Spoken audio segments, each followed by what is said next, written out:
আমি ভারতীয়, জন্ম এতে মৃত্যু এতে হব। মানুষ এজন মরিছে, মরা নাই, হত্যা করা হয়েছে। সেইজন মানুষ তাতে কবরস্থ করিব, সেই কামখিনি কৰিব দিয়া নাই। আপুনি কৈ আছে শান্তিপূৰ্ণভাৱে হৈছে, কোনো কাম শান্তিপূৰ্ণভাৱে মানুহখিনি কাম আছে। গতিকে আপোনালোকৰ আমাক যাব দিয়ক, কমচে কম দফাৰ ওপৰত ব্যৱস্থা ইয়াতে জনাই যাওক। ইয়াতে জনপ্ৰতিনিধি থিয় হৈ আছে, কোন নিৰ্দেশনা উচ্ছেদ চলি আছে, মানুহ হত্যা হৈ আছে।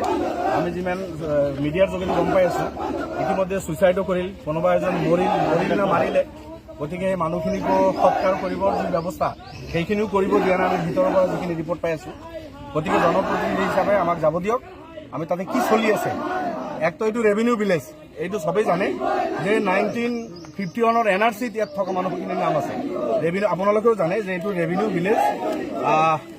এইটো ফৰেষ্টে জবৰদস্তি কৰি, একপক্ষীয়ভাৱে ফৰেষ্টে জবৰদস্তি কৰি এইটো কাম কৰি আছে। 1951 NRCত তাতে গাঁৱৰ আচুৰডুবি যিটো গাঁৱত উচ্ছেদ আপোনালোকে কৰি আছে, মতিয়াৰ ৰহমান, মকবুল হুছেইন, তৈমন খাতুন, ফুলগান নেচা আদি কৰি 1951 আচুৰডুবি ভিলেজ, এইটোতো আপোনাৰ ভোটাৰ লিষ্টত নাম। 1965 আচুৰডুবি গাঁৱৰ এইটো ভোটাৰ লিষ্টত নাম। আপোনাৰ এই গোটেইখিনি থকাৰ পিছত ফৰেষ্টে এইটো জবৰদস্তি তেখেতসকলে হস্তগত কৰি এই মানুহখিনি উচ্ছেদ কৰি আছে।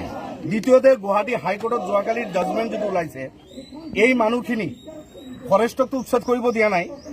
ফৰেষ্টক কৈছে ফৰেষ্টে উচ্ছেদ কৰা এখতিয়াৰ নাই, চৰকাৰৰ বেলেগ মাটি লাগিলে এইখিনিক শ্বেল্টাৰ দিব দিছে, এডুকেট ফুড, এইটো কৈছে that alternative shelter, adequate foods and accommodation, কোনো ধৰণৰ বস্তু নাই।